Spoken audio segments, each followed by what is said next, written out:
Everyone, this is Charu Gupta and आज के session से हम लोग शुरुआत करने वाले हैं एक नई सीरीज की, that is current affair. Current affair her exam में एक मेजर रोल प्ले करते हैं।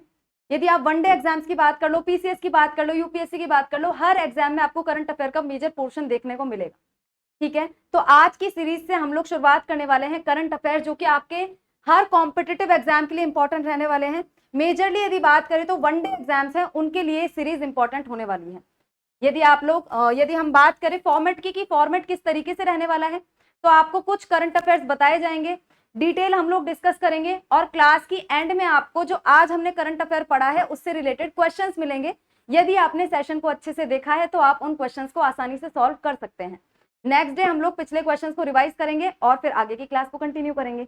इसी तरीके से डेली आज से हम लोग शुरुआत कर रहे हैं करंट अफेयर्स की, और आपको क्या करना है, लास्ट तक बने रहना है, जिससे कि आप क्वेश्चंस को सॉल्व करके अपना स्तर जांच सको। ठीक है, तो चलिए शुरुआत करते हैं आज के सेशन की और देखते हैं पहला करंट अफेयर या फिर पहली न्यूज आज की क्या इंपॉर्टेंट है आप लोगों के लिए। सबसे पहली न्यूज है कि सीएपीएफ और असम राइफल्स के सेवानिवृत्त जवानों को सेवानिवृत्ति पर मानद पदोन्नति दी जाएगी, ऑनररी प्रमोशन पदोन्नति दी जाएगी। किसको? असम राइफल्स और हमारे क्या है, सीएपीएफ। ठीक है, असम राइफल्स और सीएपीएफ के जो जवान हैं, जब वो सेवानिवृत्त हो जाएंगे उसके बाद उनको क्या मिलेगा? मानद पदोन्नति मिलेगी। मानद बोला जा रहा है, इसका मतलब देखो, अब इस न्यूज को समझो कि क्या कहना चाहता है। गृह मंत्रालय, सबसे पहली बात तो ये दोनों जो हमारी फोर्सेज हैं किसके अंदर आती है? गृह मंत्रालय के अंदर आती है। इस चीज को भी अभी हम डिस्कस करेंगे। उन जवानों को जो अधिकारी पद से नीचे हैं, ऑफिसर रेंज के लिए नहीं है, ऑफिसर पोस्ट के लिए नहीं है ये चीज, ऑफिसर पोस्ट से नीचे नीचे के जो भी जवान हैं उनके लिए जिस दिन वो सेवानिवृत्त होंगे उनको एक ऑनररी प्रमोशन दिया जाएगा। ऑनररी का क्या मतलब है? केवल नाम के लिए, केवल सम्मान देने के लिए आपका प्रमोट किया जा रहा है, एक पद ऊंचा उठाया जा रहा है, आपको इसमें कोई वेतन भत्ते या पेंशन नहीं मिलेगा। ठीक है, अधिकारी पद से नीचे है, सेवानिवृत्ति के समय एक स्तर ऊंची मानद पदोन्नति देने की योजना को मंजूरी दी है। तो ये योजना गवर्नमेंट के द्वारा लॉन्च की गई है, जिसमें भी कौन सी मिनिस्ट्री है? मिनिस्ट्री ऑफ होम अफेयर्स है, याद रखना। यह योजना कांस्टेबल से सब इंस्पेक्टर तक के सेवानिवृत्त कर्मियों पर लागू होगी। हमने बात कर ली कि हायर लेवल के ऑफिसर्स या फिर ऑफिसर ग्रेड के लोगों के लिए लागू नहीं है, कांस्टेबल से सब इंस्पेक्टर के लिए लागू है। कर्मियों को सेवानिवृत्ति के दिन, सेवानिवृत्ति वाले दिन क्या मिलेगा? एक मानद पद प्रदान किया जाएगा। कोई वेतन या पेंशन का लाभ नहीं मिलेगा। इस पदोन्नति को प्राप्त करने के लिए आपका रिकॉर्ड साफ होना चाहिए, साथ ही पिछले 5 वर्षों में एपीएआर में कम से कम गुड रेटिंग होनी चाहिए। एनुअल परफॉर्मेंस अप्रेजल रिव्यू, हर साल में जो आपका परफॉर्मेंस को रिव्यू किया जाता है, उस परफॉर्मेंस रिव्यू में आपकी रेटिंग क्या होनी चाहिए? गुड होनी चाहिए। वेरी गुड है, एक्सीलेंट है, तब बहुत अच्छी बात है, मिनिमम आपको गुड रेटिंग होनी चाहिए, तब आपको ये ऑनररी प्रमोशन दिया जा सकता है, जो भी ऑफिसर ग्रेड से नीचे वाले जो पोस्ट पे लोग हैं उनको। ठीक है, यह मानद पद की सिफारिश कमांडिंग अधिकारी के द्वारा की जाएगी। जो भी उनके ऊपर जो कमांडिंग अधिकारी काम करते हैं, कांस्टेबल है, सब इंस्पेक्टर है, इनके ऊपर भी तो कमांडिंग अधिकारी है जो इनको आदेश देता है, वो बताएगा कि किसको प्रमोट किया जा सकता है, किसको नहीं किया जा सकता, किसकी रेटिंग अच्छी है, किसकी रेटिंग अच्छी नहीं है। यह मानद पदोन्नति वरिष्ठता क्रम को प्रभावित नहीं करेगी। ऐसा नहीं है कि पदोन्नति मिल गई तो वो क्या है, वैसे प्रमोट हो गया, आगे बढ़ गया, अब आगे जब उसका प्रमोशन होगा तो वो वरिष्ठ माना जाएगा। वरिष्ठता क्रम को तय नहीं करेगी। पदोन्नति जो होती है, प्रमोशन जो होता है, सीनियरिटी के हिसाब से जो हो रहा है उसको प्रभावित ये चीजें नहीं करेंगी। यदि आपको ये चीज समझ में नहीं भी आती है तो इतना बहुत इंपॉर्टेंट नहीं है, आपके लिए इंपॉर्टेंट है ये चीज कि गृह मंत्रालय ने ये स्कीम लॉन्च की है, जिसके अंदर अब आपको जो देखना है चीज समझनी है वो बात क्या है, हमारे इंडिया में फोर्सेस कितनी है। यहाँ पे हमने बात की असम राइफल्स की। ठीक है, बात किसकी हुई है यहाँ पे? देखो, असम राइफल्स की और केंद्रीय सशस्त्र पुलिस बल CAPF, central armed police forces, इनके अंदर क्या क्या चीजें आती हैं इनको समझो। देखो, इंडिया में क्या होता है? इंडिया में होती है एक तो मिलिट्री फोर्सेस, मिलिट्री फोर्सेस। ठीक है, दूसरी क्या होती है? दूसरी होती है सीएपीएफ, सेंट्रल आर्म्ड। इन सबके नाम आपने सुने होंगे, लेकिन इनका मतलब क्या है, इनके अंदर कौन कौन सी फोर्सेस आती है वो आपको पता होना चाहिए। ठीक है, सेंट्रल आर्म्ड पुलिस फोर्सेस। इसके बाद तीसरा है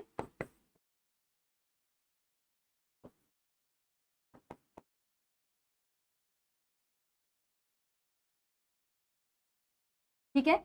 इंडियन मिलिट्री फोर्सेस, ठीक है, इसका यदि पूरा नाम लिखोगे तो क्या हो जाएगा,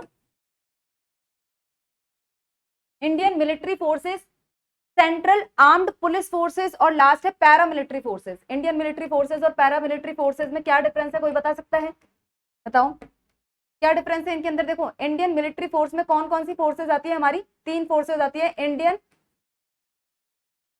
आर्मी, ठीक है, इंडियन एयरफोर्स, और क्या आता है, इंडियन नेवी। ये हमारी क्या हो गई, इंडिया की मिलिट्री फोर्सेस हो गई, जिसके अंदर हमारी 3 फोर्सेस आती है, जल थल और वायुसेना। इसके बाद आप बात करो central armed police forces, CAPF, इसके अंदर क्या क्या आता है, देखो इसके अंदर आता है हमारा सबसे पहले सीआईएसएफ या फिर सीआरपीएफ लिखो पहले, ठीक है, सीआरपीएफ। इसके बाद बात करो बीएसएफ, इसके बाद आईटीबीपी, एसएसबी,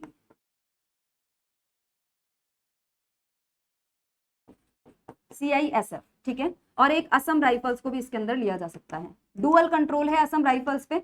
ये सारी फोर्सेस किसके अंदर आती है, सेंट्रल आर्म्ड पुलिस फोर्सेस के अंदर आती है, याद रखना है। सीआरपीएफ किसका काम करती है, इंटरनल सिक्योरिटी, देश में यदि कोई आंतरिक खतरा उत्पन्न हो रहा है, ठीक है, देश में यदि कोई आंतरिक खतरा उत्पन्न हो रहा है तो उसको डील करने का काम कौन करती है, उससे बचाव का काम कौन करती है, CRPF, central reserved police force, ठीक है। ये तो क्या है, बाह्य खतरे से बचाते हैं देश को, यदि बाह्य देश कंट्री से हमारा क्या है, युद्ध हुआ है तो, ठीक है, युद्ध वाली सिचुएशन में काम आते हैं, जैसे अभी आपने देखा ऑपरेशन सिंदूर में काम आए थे, ठीक है। सीआरपीएफ इंटरनल सिक्योरिटी, देश के अंदर कोई खतरा है तो इंटरनल सिक्योरिटी, जैसे रायट्स हो गई, कोई कम्युनल वायलेंस हो गई, इस तरीके की चीजों में काम करती है। बीएसएफ हो गई जो कि बॉर्डर सिक्योरिटी फोर्स, कौन सी बॉर्डर पे, इंडो पाक, ठीक है, इंडो पाक प्लस इंडो बांग्लादेश, ठीक है। इसके बाद आईटीबीपी किस पे काम करेगी, इंडो चाइना पे, ठीक है, Indo Tibetan border police, Indo Tibetan border police. इसके बाद आ गया एसएसबी, सशस्त्र सीमा बल, ये किस पे काम करती है, इंडो नेपाल और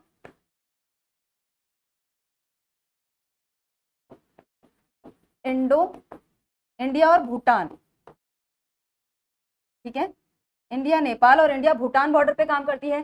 सीआईएसएफ किस पे काम करती है, पीएसयूज को प्रोटेक्ट करने का काम करती है, स्पेशली किसके, गवर्नमेंट की जो भी संस्थाएं है ना, गवर्नमेंट के जितने भी पब्लिक सेक्टर अंडरटेकिंग्स हैं, उनके बाहर जो सिक्योरिटी है, इस तरीके के काम, उनको सिक्योरिटी देने का काम कौन करती है, सेंट्रल इंडस्ट्रियल सिक्योरिटी फोर्स। इसके बाद बचा है असम राइफल्स, जो कि नॉर्थ ईस्ट में, ठीक है, नॉर्थ ईस्ट रीजन की इंसर्जेंसी को रोकने के लिए, plus Indo Myanmar border, Indo Myanmar border को सिक्योर करने के लिए काम करती है असम राइफल्स। याद रहेगी ये सारी चीजें, ठीक है। इसके बाद बात कर लो पैरामिलिट्री फोर्सेस की, तो पैरामिलिट्री फोर्सेस में क्या क्या आता है, जैसे आप बात करो इंडियन कोस्ट गार्ड, ठीक है, कौन है, Indian coast guard, special frontier force, special frontier force, national coast guard, national coast guard, हम चलो इंडियन कोस्ट गार्ड में, ठीक है। इसके बाद प्लस एक और ये लिख लो असम राइफल्स, ठीक है। मैंने पहले ही बताया असम राइफल्स का क्या है, डुअल कंट्रोल है, यहाँ पे भी आ रही है और यहाँ पे भी देखने को मिल रही है। अब ये वाली जो हमारी पहली वाली फोर्सेज है ना, पहली वाली फोर्सेज जो है इंडियन मिलिट्री फोर्सेज, ये किसके अंदर आती है, ये आती है मिनिस्ट्री ऑफ डिफेंस के अंदर, मिनिस्ट्री ऑफ डिफेंस के अंदर। ये वाली जो फोर्सेस हैं ये किसके अंदर आती है, ये आती है मिनिस्ट्री ऑफ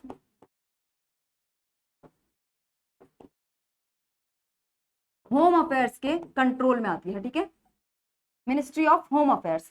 इसके बाद ये वाली जो फोर्सेस हैं ये भी किसके कंट्रोल में आती है, मिनिस्ट्री ऑफ होम अफेयर्स के कंट्रोल में आती है। ये सारी चीजें आपको इस न्यूज से संबंधित स्टैटिक पोर्शन आप लोग याद रख सकते हो।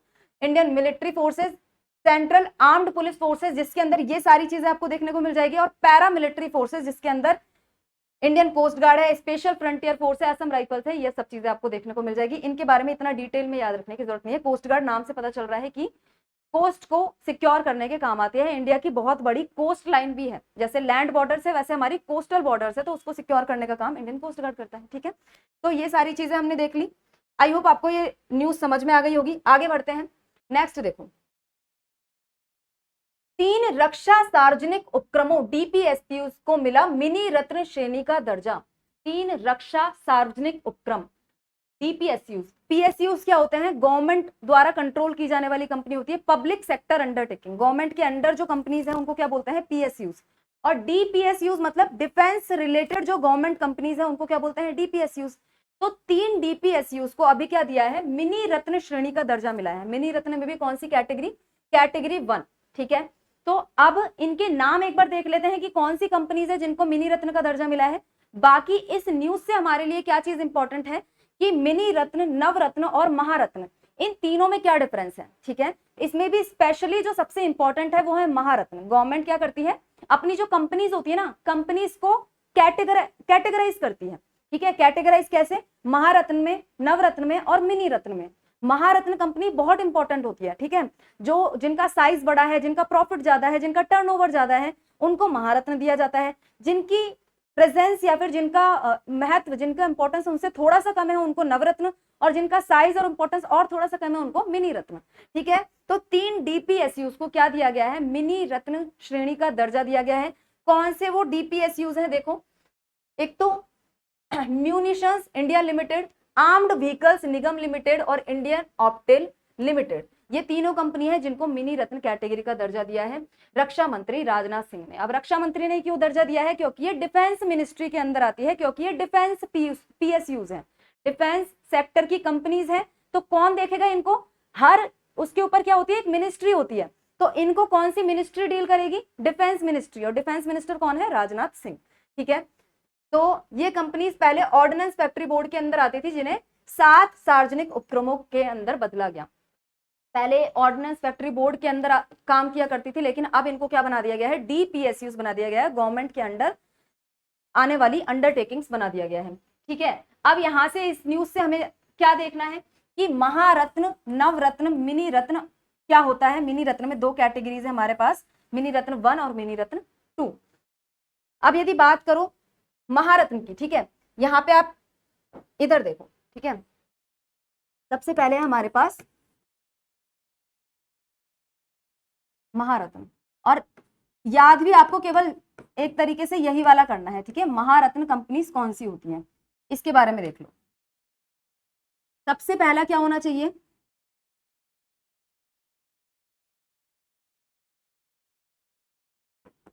वैश्विक स्तर पर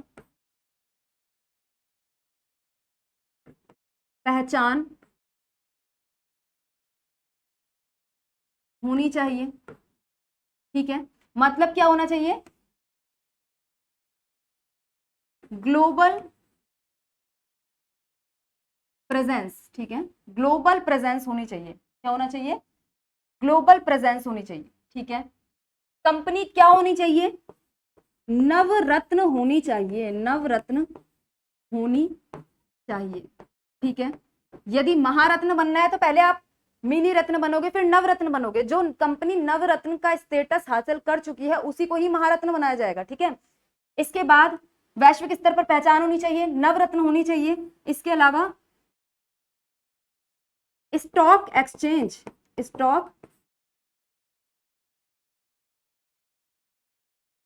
स्टॉक एक्सचेंज पर सूचीबद्ध होनी चाहिए, सूचीबद्ध होनी चाहिए। ठीक है, जो हमारे स्टॉक एक्सचेंज होते हैं ना, बॉम्बे स्टॉक एक्सचेंज है, इस तरीके से उन पर क्या होना चाहिए? इनको लिस्टेड होना जरूरी है, तभी इसको महारत्न का दर्जा दिया जा सकता है।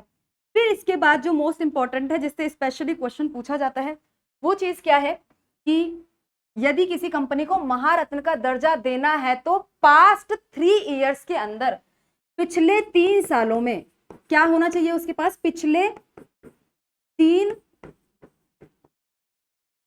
सालों में ये 3 चीजें उसके पास होनी चाहिए। पिछले 3 सालों में क्या क्या होना चाहिए? देखो, पिछले 3 सालों में पहला देखो, एवरेज, ये इंग्लिश में लिख रही हूँ क्योंकि आप लोगों को भी इंग्लिश में ही इजी पड़ेगा। Average annual, average annual turnover, तीन चीजें देखनी है, ठीक है। दूसरा, एवरेज एनुअल नेटवर्थ। अब इनके मतलब मत सोचने लग जाना क्या होते हैं इनके मतलब, इतना नहीं समझना अपन को, ठीक है। एवरेज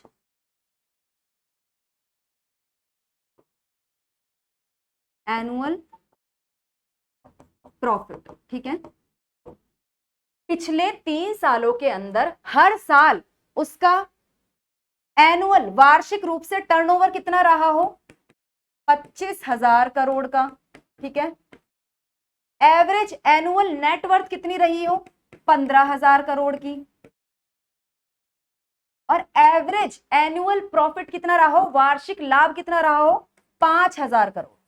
25, 15, 5, इस तरीके से याद रख सकते हो। यदि ये सारी शर्तें कोई कंपनी पूरी करती है तो उसे कैटेगरी कौन सी दी जाएगी, महारत्न का दर्जा दिया जाएगा। किसके द्वारा दिया जाता है, ministry of heavy industries and public enterprises. कौन सी कंपनी है, देखो कौन सी मिनिस्ट्री है। हमने क्या देखा, हर किसी के पास क्या होता है, मिनिस्ट्री होती है। हर किसी चीज को डील एक मिनिस्ट्री के द्वारा किया जाता है। तो यहाँ पे मिनिस्ट्री कौन सी है, मिनिस्ट्री ऑफ हैवी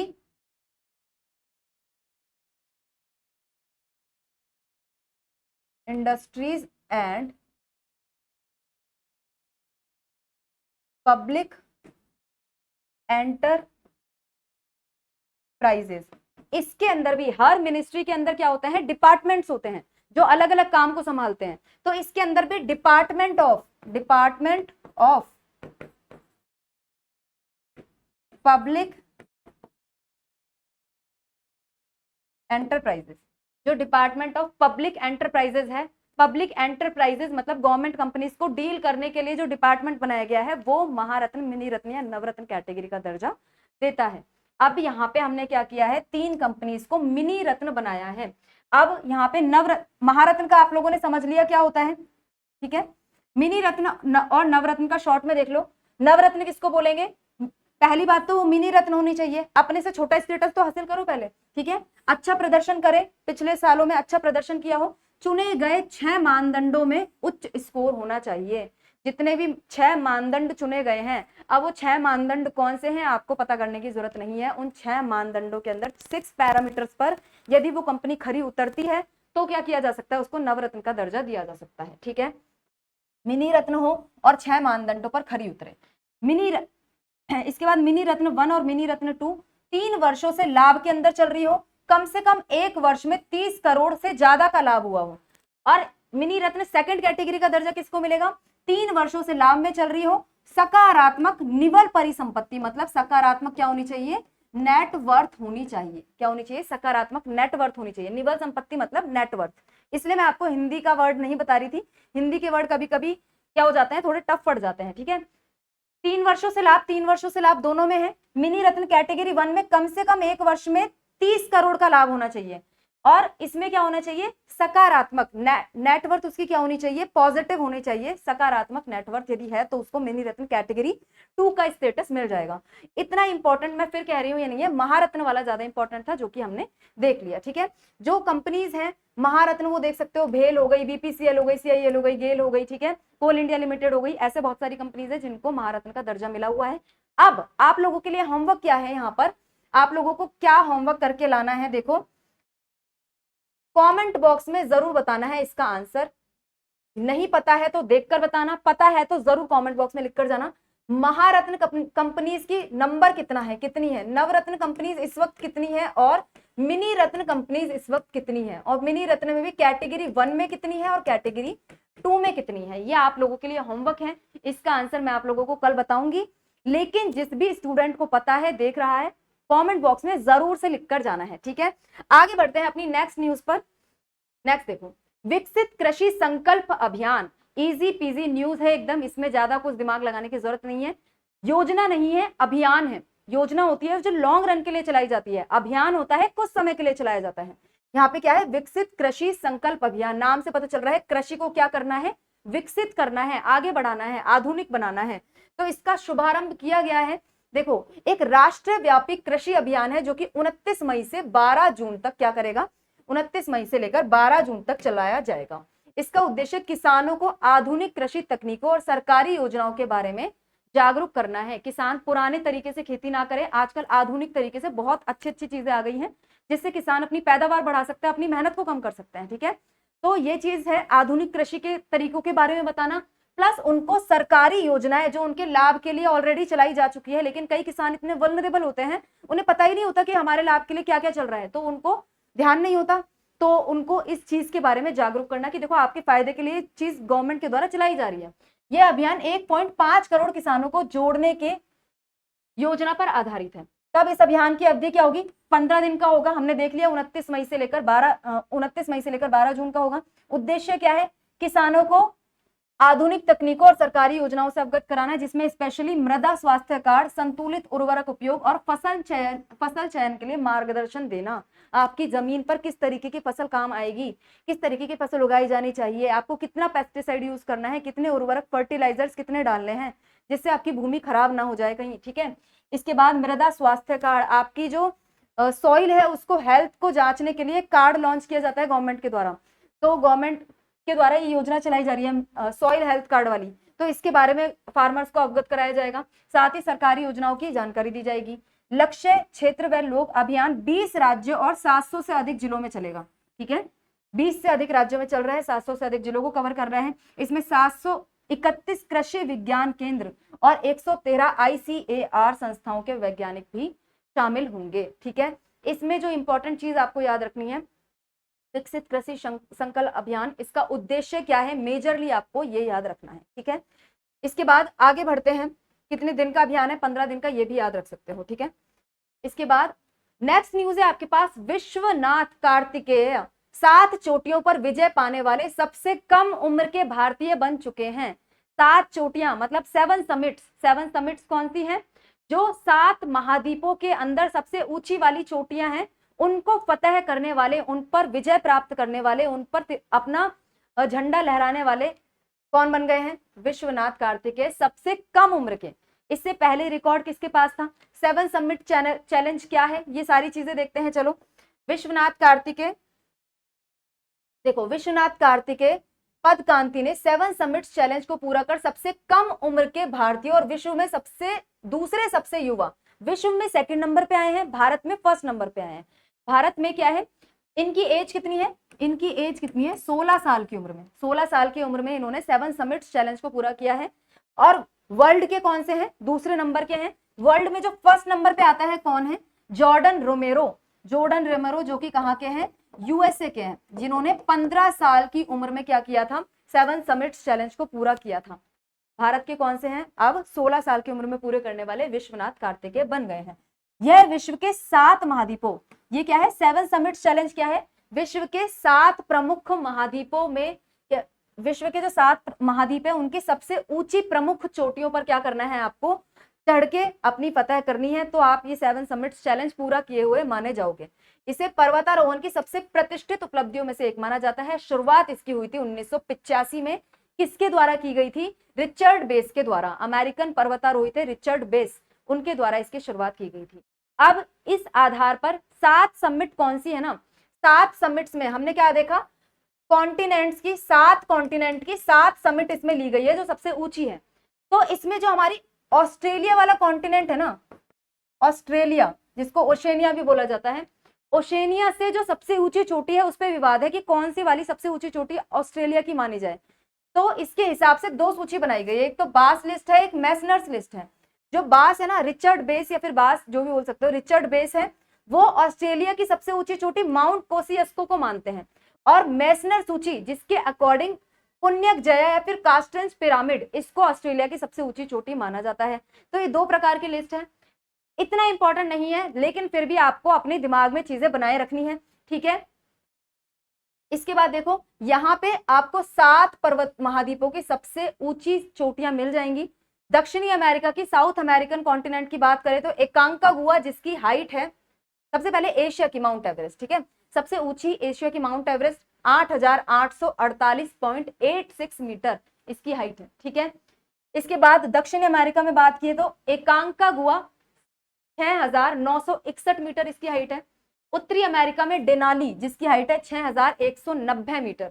अफ्रीका में किलिमंजारो, यूरोप में माउंट एल्ब्रुस, अंटार्कटिका में विंसन मासिफ और ऑस्ट्रेलिया की पुण्यक जया कार्टेंस पिरामिड, ठीक है। यहाँ पे हमने एक लिख ली, दूसरी लिस्ट के हिसाब से दूसरी हो जाएगी, बेस लिस्ट के हिसाब से और मैसनर लिस्ट के हिसाब से, ठीक है। तो इनकी लोकेशन क्या क्या है ये आपको याद रखना है, कौन से पर्वत हैं ये याद रखना है, कौन सी चोटियां हैं ये याद रखना है, इनकी ऊंचाई क्या है, क्रम में आपसे पूछा जा सकता है क्वेश्चन, तो इन चीजों को याद रखना है, ठीक है। यहां तक हमने ये वाली न्यूज देखी। इसमें आपको यदि देखना है तो भारत में जो रिकॉर्ड कायम किया है ना, इस वक्त विश्वनाथ कार्तिकेय बने हैं जो 16 साल के हैं। इससे पहले ये रिकॉर्ड किसके नाम था, काम्या कार्तिकेयन अब तक की सबसे युवा भारतीय थी जिन्होंने 17 वर्ष की उम्र में ये मुकाम हासिल किया था, लेकिन अब विश्वनाथ कार्तिकेय ने 16 साल की उम्र में ये मुकाम हासिल किया है, तो वो भारत के सबसे युवा पर्वतारोही बन गए जिन्होंने 7 समिट चैलेंज को पूरा किया।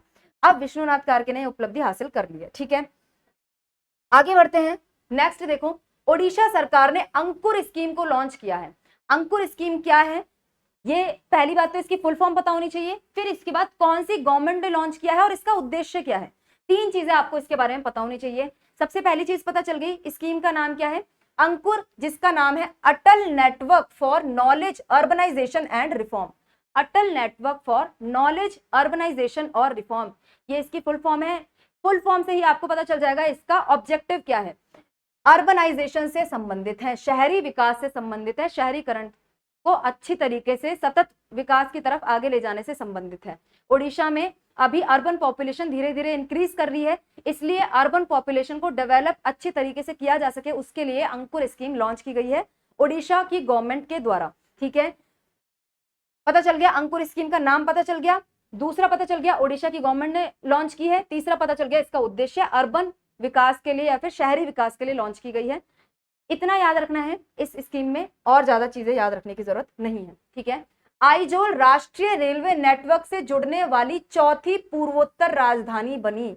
आइजोल क्या है, चौथे नंबर पे आ गया, 4th कैपिटल बन गया, जिसको नॉर्थ ईस्ट के रीजन से कहां पे जोड़ा गया है, मेजर हमारे रेलवे नेटवर्क के अंदर ऐड किया गया है। समझ में आया, रेल नेटवर्क से जुड़ने वाली नॉर्थ ईस्ट की चौथी राजधानी आइजोल बन चुका है। इससे पहले की 3 कौन थी, देखो इससे पहले की 3 थी हमारी असम, त्रिपुरा और अरुणाचल प्रदेश। असम, त्रिपुरा और अरुणाचल प्रदेश पहले ही रेलवे नेटवर्क से जुड़ चुके हैं। अब मिजोरम की कैपिटल आइजोल को भी चौथे नंबर पे हमने क्या जोड़ दिया है, रेलवे नेटवर्क से जोड़ दिया है। मिजोरम की राजधानी आइजोल अब बेराबी सेरांग रेल लाइन के माध्यम से राष्ट्रीय रेलवे नेटवर्क से, जो हमारा पूरे देश में रेलवे नेटवर्क चलता है, उससे जुड़ चुका है अब हमारा मिजोरम, ठीक है। यह उत्तर पूर्व का चौथा राज्य है जिसकी राजधानी को रेलवे से जोड़ा गया है। इस परियोजना में 48 सुरंगें हैं, 55 बड़े पुल हैं, टोटल कुल पुल हमारे कितने हैं 196, जिसकी ऊंचाई 104 मीटर है, और ये ऊंचाई 104 मीटर कुतुब मीनार से भी ऊंची है, याद रखना है, ठीक है। वैसे ये जो चीज है ना उतनी इंपॉर्टेंट नहीं होती जितना ये जो हमारा रेलवे नेटवर्क है। मिजोरम जो हमारा 4th नंबर पे ऐड हुआ है, उससे पहले 3 स्टेट्स कौन से थे ये याद रखना है, चौथे नंबर पे मिजोरम ऐड हुआ है, ये याद रखना है, ठीक है। बेराबी सेरांग रेल परियोजना ने 94% लगभग अपना भौतिक और 97% वित्तीय प्रगति हासिल कर ली है। जितना इस प्रोजेक्ट में काम किया जाना था वो इतना अचीव किया जा चुका है। अप्रैल 2024 तक उत्तर पूर्व में 18 रेलवे परियोजनाएं 1368 किलोमीटर के क्षेत्र में चल रही है। गवर्नमेंट की कोशिश है कि नॉर्थ ईस्ट को पूरी तरीके से भारत के अंदर क्या किया जाए, जोड़ने के लिए प्रयास किया जा रहा है। भारत के अंदर किस तरीके से उनको रेलवे कनेक्टिविटी दी जाए, रोड कनेक्टिविटी दी जाए, और किस तरीके से उनको मेनलैंड इंडिया से कनेक्ट किया जाए। आपको पता है ना भारत में जो मेनलैंड इंडिया है ये, ठीक है, और यहाँ पे क्या है, ये हमारा नॉर्थ ईस्ट हो गया, और ये हमारा क्या है मेनलैंड इंडिया, जो हमारा मेजर जो इंडिया का पार्ट है उसको नॉर्थ ईस्ट से कनेक्ट करने के लिए एक यहाँ पे क्या है सिलीगुड़ी कॉरिडोर है, इसके माध्यम से हमारा मेनलैंड नॉर्थ ईस्ट से कनेक्ट होता है। तो किस तरीके से हमें नॉर्थ ईस्ट को पूरे भारत से जोड़ना है, ये गवर्नमेंट इस पर बहुत ध्यान देती है, क्योंकि सिलीगुड़ी कॉरिडोर बहुत ही पतला सा रास्ता है। ये क्या है, बहुत ही पतला सा रास्ता है। इसमें आप देखोगे कि आज के टाइम पे भी बहुत ज्यादा विवादों का विषय हमेशा बना रहता है, न्यूज में हमेशा आता रहता है। चाइना यहाँ पे अपना क्या कर रहा है, बांग्लादेश में अपना एक एयरबेस डेवलप कर रहा है, बांग्लादेश का लाल मनीरथ एयरबेस, जो कि सिलीगुड़ी कॉरिडोर, जो कि हम क्या देख रहे हैं, मेनलैंड इंडिया को नॉर्थ ईस्ट से कनेक्ट करता है, उससे जस्ट 135 किलोमीटर की दूरी पर है। तो चाइना यहाँ पे अपना प्रभाव जमाने की कोशिश कर रहा है। वो चाहते मतलब कि इनका मेजर क्या है, सोचने का तरीका यह है कि यदि हम सिलीगुड़ी कॉरिडोर को ब्लॉक कर दें किसी तरीके से, तो नॉर्थ ईस्ट इंडिया क्या है, मेनलैंड इंडिया से क्या हो जाएगा, कट जाएगा। और जबकि भारत सरकार इसलिए क्या कोशिश कर रही है कि नॉर्थ ईस्ट को ज्यादा से ज्यादा कनेक्टिविटी दी जाए मेनलैंड इंडिया से। तो उसी का पार्ट है हमारा ये रेलवे नेटवर्क से नॉर्थ ईस्ट को कनेक्ट करना, जिससे वो मेनलैंड इंडिया से पूरी तरीके से कनेक्ट रहे। प्रमुख आगामी रेल परियोजनाएं इस क्रम में चलाई जा रही है। दीमापुर कोहिमा, जो कि नागालैंड में चलेगी दिसंबर 2029 में, 2027 में सिवोक रंगपो, जो कि सिक्किम में है। मणिपुर की जिरीबाम और इम्फाल को जोड़ने के लिए 91% कार्य इसका पूर्ण हो चुका है। जब पूरा हो जाएगा तो इसको लॉन्च कर दिया जाएगा। मुरको से लेक पासीघाट अरुणाचल प्रदेश में फरवरी 2026 से क्या होना है, आगामी इसका शुभारंभ होना है। अमृत भारत स्टेशन योजना, इस योजना के अंतर्गत, अब ये बहुत इंपॉर्टेंट है, इसको ध्यान से सुनना है। अमृत भारत स्टेशन योजना, अमृत भारत स्टेशन योजना, इस योजना के अंदर क्या किया जा रहा है, दीमापुर, अगरतला, इम्फाल, सेरांग, रंगपो और असम के 50 स्टेशन को आधुनिक बनाया जा रहा है, मॉडर्नाइज किया जा रहा है। तो अमृत भारत स्टेशन किससे संबंधित है, क्या पूरे भारत से संबंधित है या फिर नॉर्थ ईस्ट से रिलेटेड है, नॉर्थ ईस्ट से संबंधित है। किस चीज से संबंधित है, उनको मॉडर्नाइज करने से संबंधित है, ध्यान रखना है, उनका मॉडर्नाइजेशन किया जाना है अमृत भारत स्टेशन परियोजना के अंतर्गत। अब यदि मैं आपसे पूछूं कि मिजोरम के बात की जा रही है, मिजोरम की, ठीक है, मिजोरम को रेलवे नेटवर्क से कनेक्ट किया गया है, तो मिजोरम के, ठीक है, एक सेकेंड,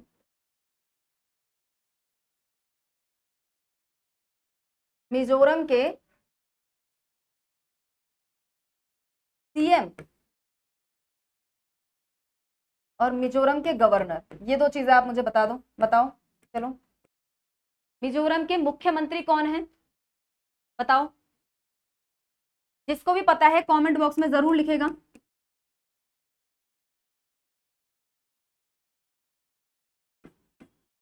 लालदू होमा सीएम है। हरि बाबू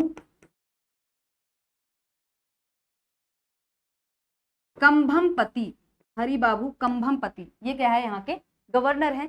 जो भी न्यूज में हो ना स्टेट, उसके सीएम और गवर्नर देखते हुए चलने हैं, पूछा जाता है। इसलिए साथ साथ जो भी स्टेट न्यूज में आ रहा है, एक साथ रटने नहीं है, जो भी स्टेट न्यूज में आए तो उनको देखते चलो, तो लगातार आपके साथ साथ रिवाइज होते रहेंगे। यूपी पर्यटन जून में मेकोंग गंगा देशों के लिए बोधि यात्रा शुरू करेगा। मेकोंग गंगा देश कौन से हैं और उनके लिए बोधि यात्रा शुरू की जा रही है यूपी गवर्नमेंट के द्वारा। पहले इस न्यूज को समझो। पहले बोधि यात्रा का आयोजन किया जा रहा है, बोधि नाम से पता चल रहा है महात्मा बुद्ध से संबंधित है। उत्तर प्रदेश सरकार 2 जून से लेकर 7 जून 2025 तक बोधि यात्रा करवा रही है, जिसमें बुद्ध से जुड़े ऐतिहासिक स्थलों का भ्रमण करवाया जाएगा। बुद्ध से जुड़े ऐतिहासिक स्थल यूपी में बहुत सारे हैं, आप सभी को पता है, ठीक है, जैसे श्रावस्ती है, सारनाथ है, तो इस तरीके के रीजन्स का टूर करवाया जाएगा। मेकोंग गंगा देशों को, अभी मेकोंग गंगा देश कौन कौन से हैं देखो, थाईलैंड है, कंबोडिया है, लाओ है, लाओस जिसको हम बोलते हैं, क्या बोलते हैं, लाओस, और ये है वियतनाम और म्यांमार। ये कंट्रीज किसके अंदर शामिल है, मेकोंग गंगा के अंदर हमारी क्या है, शामिल है, ठीक है। इस हर कंट्री से 10-10 प्रतिनिधि शामिल होंगे, 10 थाईलैंड से, 10 कंबोडिया से, 10 लाओस से, 10 वियतनाम से और 10 म्यांमार से। इन लोगों को 50 लोगों को यहाँ पे बुलाया जाएगा और यूपी में जितने भी बुद्ध से संबंधित स्थल हैं उनका पर्यटन करवाया जाएगा। मुख्य स्थल कौन कौन से हैं, कपिल वस्तु हो गया, श्रावस्ती हो गया, कुशीनगर हो गया, सारनाथ, संकिसा, कौशाम्बी, लखनऊ, आगरा के साथ साथ अंत में बिहार भ्रमण भी शामिल है। उद्देश्य क्या है, उत्तर प्रदेश को अंतरराष्ट्रीय बौद्ध सर्किट का केंद्र बनाना और बौद्ध विरासत को दुनिया के सामने लाना। बौद्ध सर्किट चलता है जिसमें महात्मा बुद्ध से संबंधित विश्व में जितने भी स्थान है ना, उसको क्या दिया जाता है, उसको आप बोल सकते हो एक तरीके से फेमस बनाना या फिर उसका प्रचार प्रसार करना, क्या बोल सकते हो, उसका प्रचार प्रसार किया जाता है, प्रचार प्रसार किया जाता है, जिससे बौद्ध विरासत को दुनिया के सामने लाया जा सके। तो यूपी की जो बौद्ध विरासत है उसको दुनिया के सामने लेकर आना, ये किसका उद्देश्य है, इस भ्रमण का उद्देश्य है, ये जो करवाया जा रहा है इसका उद्देश्य यही है कि जो यूपी को क्या है वैश्विक स्तर पर एक पहचान मिले। मेकोंग गंगा सहयोग क्या है, 2000 में शुरू किया गया था और इसका लक्ष्य भारत और साउथ ईस्ट एशियन कंट्रीज के बीच सांस्कृतिक संबंध और पर्यटन को बढ़ावा देना है। साउथ ईस्ट एशिया क्या होता है, देखो साउथ ईस्ट एशिया क्या है, यहाँ पे हमारा भारत आ गया और इसके इधर जितनी भी कंट्रीज है ना वो साउथ ईस्ट एशिया में आती है, जिसमें थाईलैंड आ गया, लाओस है, वियतनाम है, ये वाली सारी कंट्रीज कहाँ पे आती है, इंडोनेशिया, ये यहाँ पे आती है। इन कंट्रीज में एक रिवर बहती है, कौन सी, मेकोंग, ठीक है, यहां से रिवर आके बहती है मेकोंग, और भारत की क्या है, गंगा नदी। तो इन दोनों के नाम से किसका नाम रखा गया है, मेकोंग गंगा सहयोग का नाम रखा गया है। इन दोनों के बीच साउथ ईस्ट एशियन नेशंस और भारत के बीच सहयोग को बढ़ाने के लिए, सांस्कृतिक सहयोग को बढ़ाने के लिए, एक दूसरे की संस्कृति को आगे बढ़ाने के लिए, समझने के लिए ये कॉपरेशन शुरू किया गया था। ठीक है, उत्तर प्रदेश के बौद्ध सर्किट के 6 प्रमुख स्थल कौन से हैं, कपिल वस्तु जो कि जहां पे कि बुद्ध का बाल्यकाल गुजरा था, सारनाथ जहां पे बुद्ध ने पहला उपदेश दिया था, श्रावस्ती जहां पे बुद्ध ने अपने जीवन के सबसे ज्यादा समय बिताया था और सबसे पहला चमत्कार करके दिखाया था, 25 वर्ष यहाँ पे बिताए हैं, संकीसा जहां पे बुद्ध स्वर्ग जाने के बाद वापस से अवतरित हुए थे, कौशाम्बी बौद्ध मठों के अवशेष यहाँ देखने को मिलते हैं, और कुशीनगर ये महापरिनिर्वाण स्थल माना जाता है जहाँ पे बुद्ध का निर्वाण हुआ था। ठीक है, मेकोंग गंगा सहयोग हमने देख लिया, सन 2000 में शुरू हुआ था। किस किस क्षेत्र में सहयोग की बात करते हैं, पर्यटन के क्षेत्र में, संस्कृति के क्षेत्र में, संचार के क्षेत्र में, शिक्षा के क्षेत्र में, आपस में क्या अच्छा कर सकते हैं हम लोग, उस पर ध्यान दिया जाता है।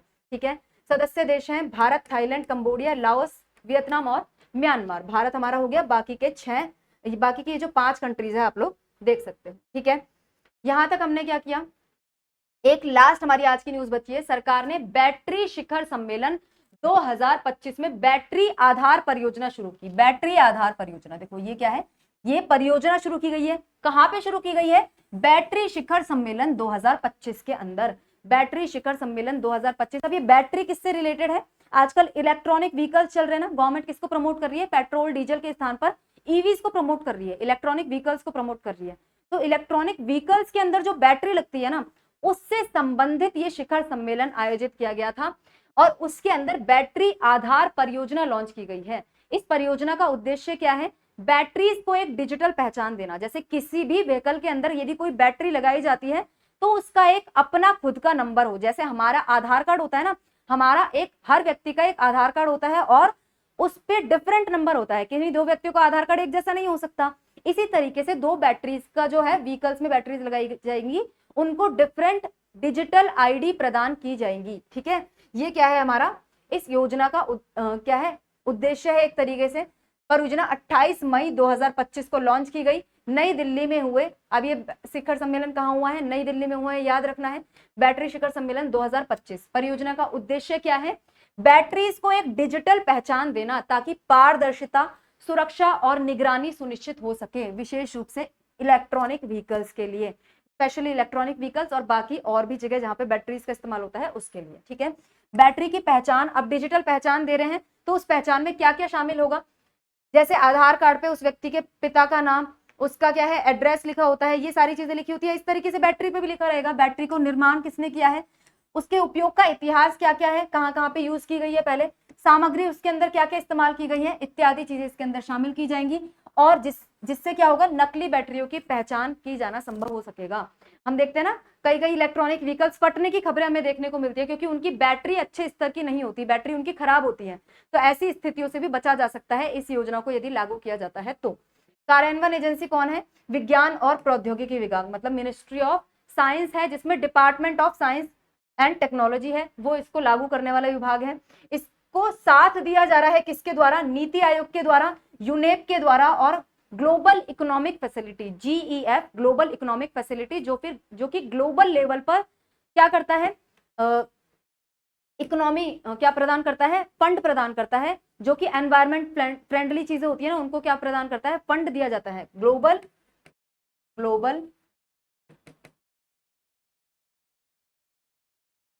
फैसिलिटी। ठीक है, तो ये क्या है, इसके द्वारा सहयोग दिया जा रहा है, नीति आयोग के द्वारा और यूनेप के द्वारा, यूनाइटेड नेशन इकोनॉमिक प्रोग्राम। इनको आपको इतना ज्यादा याद रखने की जरूरत नहीं है, कभी और समझेंगे इनके बारे में, फिलहाल के लिए इनका नाम याद रख लो बस। ठीक है, बैटरी शिखर सम्मेलन यह कहाँ पे हुआ है, दिल्ली के अंदर हुआ है, ये देख लिया। WRI India, NITI Aayog, UNEP और बैटरी 360 अलायंस के द्वारा इसको क्या किया गया है, संयुक्त रूप से आयोजित किया गया है। और भारत में क्या है, DST इसका भागीदार था, मतलब वैश्विक स्तर की संस्थाएं इसके अंदर इन्वॉल्व है। वर्ल्ड रिसोर्स इंस्टीट्यूट है, नीति आयोग है, यूनाइटेड नेशन इकोनॉमिक प्रोग्राम है, एनवायरमेंटल प्रोग्राम है। इकोनॉमिक मेरे मुंह से बार बार निकल रहा है, यूनाइटेड नेशन एनवायरमेंटल प्रोग्राम है, बैटरी 360 अलायंस है जिसमें बहुत सारी कंट्री शामिल है। तो ये मिलकर क्या करेंगे, इसको होस्ट किया है इन लोगों ने और ये परियोजना इसके अंदर शुरू की गई है। लाभ, ये कदम भारत में ई मोबिलिटी को बढ़ावा देगा और बैटरी उद्योग में सतत विकास की तरफ आगे बढ़ाने के लिए प्रयासरत रहेगा। ठीक है, यहां तक हमारा क्या होगा, आज के करंट अफेयर कंप्लीट होते हैं। अब आता है नंबर क्वेश्चन आंसर्स का।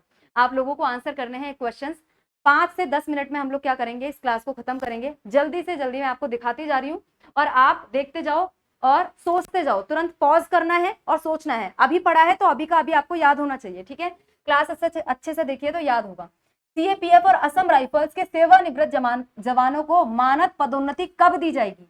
जो हमने पढ़ा कि इनको मानद पदोन्नति दी जाने वाली है, तो ये पदोन्नति कब दी जाएगी इनको बताओ। क्या सेवा शुरू होने के 10 साल बाद दी जाएगी, विभागीय जांच पूरी होने के बाद दी जाएगी, सेवानिवृत्ति वाले दिन दी जाएगी, वार्षिक मूल्यांकन हो जाएगा तब आपको ऑनररी प्रमोशन दिया जाएगा? तो हमने क्या देखा था, सेवानिवृत्ति के दिन ही इनको क्या दिया जाएगा, on the day of retirement इनको ऑनररी प्रमोशन दिया जाएगा। एक स्तर ऊपर इनको क्या कर दिया जाएगा, प्रमोट कर दिया जाएगा। वेतन भत्ते सेम रहेंगे लेकिन केवल सम्मान देने के लिए इनको क्या किया जाएगा, प्रमोट किया जाएगा। ठीक है, मैं तुरंत आंसर बता रही हूँ, आपको टाइम नहीं दे रही हूँ सोचने के लिए। आप पॉज करके वीडियो को टाइम ले सकते हो, क्योंकि अभी पढ़ाया है इसलिए मैं इसको क्या कर रही हूँ, फटाफट बताती जा रही हूँ। ठीक है, किस कंपनी को हाल ही में मिनी रत्न का दर्जा नहीं मिला? क्वेश्चन के अंदर कीवर्ड देखो, पहली बात पूछा है हाल ही में। ठीक है, हाल ही में मिनी रत्न का दर्जा किसको नहीं मिला? Munitions India limited, Bharat dynamics limited, armed vehicle Nigam limited, India Optel limited. याद आ रहा है कौन सी कैटेगरी, किसको मिनी रत्न कैटेगरी का दर्जा मिला है? तो इन तीनों को तो मिला था। ठीक है, इन तीनों को तो मिला है, इसको भी मिला है, इसको भी मिला है, इसको भी मिला है, इसको अभी नहीं मिला। ठीक है, आप यदि बात करो ना, भारत डायनेमिक्स लिमिटेड ये भी एक मिनी रत्न कैटेगरी की ही कंपनी है, लेकिन मिनी रत्न कैटेगरी का दर्जा इसको हाल ही में नहीं मिला। इसको कब मिला था? सन 2000 के अंदर। ठीक है, सन 2000 में इसको मिनी रत्न कैटेगरी बनाया गया था। 25 साल हो चुके हैं, हाल ही की बात नहीं है। क्वेश्चन को ध्यान से पढ़ना है। ठीक है, इसके बाद आगे बढ़ते हैं। विकसित कृषि संकल्प अभियान का मुख्य उद्देश्य क्या है? क्या किसानों को मुफ्त बीज दिए जाएंगे? क्या किसानों को कृषि ऋण दिया जाएगा? क्या किसानों को आधुनिक कृषि तकनीक और रासायनिक सरकारी योजनाओं के बारे में जागरूक बनाया जाएगा? क्या किसानों को निर्यात में सहयोग दिया जाएगा? बताओ, क्या इसका उद्देश्य हमने पढ़ा था, विकसित कृषि संकल्प अभियान, जिसको क्या है, लॉन्च किया गया है। और इसका उद्देश्य क्या है? किसानों को आधुनिक कृषि तकनीकों और सरकारी योजनाओं के बारे में क्या करना, जानकारी देना। जैसे मृदा के स्वास्थ्य के बारे में जानकारी देना, उनको डिफरेंट जो स्कीम्स चलाई जा रही है गवर्नमेंट के द्वारा उसके बारे में जानकारी देना, आधुनिक विकसित तकनीकों के बारे में जानकारी देना। ये इसका क्या है, उद्देश्य है। मुफ्त कुछ नहीं बांटा जा रहा है इसमें, ना इनको लोन दिया जा रहा है, ना ही इनको निर्यात में सहयोग किया जा रहा है। ठीक है, 7 समिट चैलेंज किससे संबंधित है? क्या सभी जगह दौड़ पूरी करने से संबंधित है? 7 महाद्वीपों में? क्या 7 महाद्वीपों के सबसे ऊंचे पर्वतों पर चढ़ाई से संबंधित है? क्या सभी महाद्वीपों में तैराकी प्रतियोगिता से संबंधित है? क्या अंतरराष्ट्रीय स्कीइंग प्रतियोगिता से संबंधित है? नाम से इसमें पता चल जाएगा। ये क्वेश्चन बहुत इजी है, क्योंकि समिट्स का यदि किसी को मतलब पता है तो समिट्स के मतलब से ही पता चल जाएगा। उसका मतलब होता है चोटी, तो इसका मतलब क्या हो गया, सबसे ऊंचे पर्वत चोटियों पर चढ़ाई करने से संबंधित है। ठीक है, इसके बाद देखो, अंकुर पहल का मुख्य उद्देश्य क्या है? ग्रामीण क्षेत्रों में कृषि को बढ़ावा देना, ओडिशा में शहरी विकास को सशक्त बनाना, स्कूल शिक्षा को सुधारना, औद्योगिक उत्पादन को बढ़ावा देना। क्या है अंकुर स्कीम का उद्देश्य? क्या था बताओ? ओडिशा में शहरी विकास को बढ़ावा देना। ठीक है, याद है। आगे बढ़ते हैं। हाल ही में किस उत्तर पूर्वी राज्य की राजधानी को बेराबी सेरांग रेल लाइन के माध्यम से राष्ट्रीय रेल नेटवर्क से जोड़ने की बात कही गई है? तो किसको जोड़ा जा रहा है? मिजोरम की कैपिटल आइजॉल को जोड़ा जा रहा है। इसमें पहले 3 स्टेट्स कौन से हैं? आप लोग बता के कमेंट बॉक्स में लिखो कि पहले 3 स्टेट्स कौन से जोड़े जा रहे हैं। असम क्या बन गया है हमारा, ये मिजोरम क्या बन गया है, 4th स्टेट बन गया है, जिसकी कैपिटल आइजॉल को राष्ट्रीय रेल नेटवर्क से जोड़ा गया है। 3 कौन से हैं आपको लोग कमेंट बॉक्स में बताओगे। ठीक है, बोधि यात्रा कार्यक्रम किस सहयोगी समूह के सदस्य देशों के लिए आयोजित किया जा रहा है? क्या बिम्स्टेक के कंट्रीज हैं? क्या सार्क नेशंस है जिनके साथ ये बोधि यात्रा आयोजित की जा रही है यूपी गवर्नमेंट के द्वारा? मेकांग गंगा सहयोग के नेशंस है या फिर आसियान कंट्री के नेशंस है जिनके साथ ये चीज आयोजित की जा रही है? तो हमने देखा था मेकांग गंगा सहयोग, मेकांग गंगा कोऑपरेशन कंट्रीज है, जिसको सन 2000 में शुरू किया गया था और जिसके अंदर कितने देश हैं? टोटल 6 कंट्रीज है भारत को मिलाकर। ठीक है, आगे बढ़ते हैं। बैटरी आधार परियोजना किस उद्देश्य से शुरू की गई है? बैटरियों की कीमत तय करने के लिए, बैटरियों को डिजिटल पहचान और सुरक्षा सुनिश्चित करने के लिए, केवल बैटरी निर्माण कंपनियों को सब्सिडी देने के लिए, बैटरी निर्यात को बढ़ावा देने के लिए? किस लिए बैटरी आधार परियोजना को शुरू किया गया है बताओ? तो इसको शुरू किया गया है, हमने देखा कि डिजिटल पहचान दी जाएगी जिससे कि सुरक्षा को सुनिश्चित किया जा सके। बैटरीज को एक आईडी दी जाएगी डिजिटल, जिस तरीके से आधार होता है उसी तरीके से। ठीक है, तो आज के सेशन को हम यही खत्म करते हैं। आज के सेशन में हमने पहली क्लास डिस्कस की करंट अफेयर्स की। कैसी आपको क्लास लगी है कमेंट बॉक्स में जरूर बताना है। यदि आप इसमें कुछ अलग तरीके की चीज चाहते हो कि हम इसमें इन्वॉल्व करें, इसके अंदर शामिल करें, कुछ और तरीके से आप समझना चाहते हो, तो अपना फीडबैक कमेंट बॉक्स में जरूर बताइएगा। आई होप आप लोगों को क्लास अच्छी लगी होगी, कुछ नया आपने जरूर सीखा होगा। यदि क्लास अच्छी लगी है तो डेली जरूर इससे कनेक्टेड रहना है, फ्रेंड्स एंड फैमिली को शेयर करना है जो भी इस एग्जाम्स की तैयारी कर रहे हैं। ऑलमोस्ट ऑल कॉम्पिटिटिव एग्जाम के लिए क्लास इंपॉर्टेंट होने वाली है। तो आज के सेशन में इतना ही है और अगली क्लास में हम आगे के सेशन को कंटिन्यू करेंगे। Thank you very much.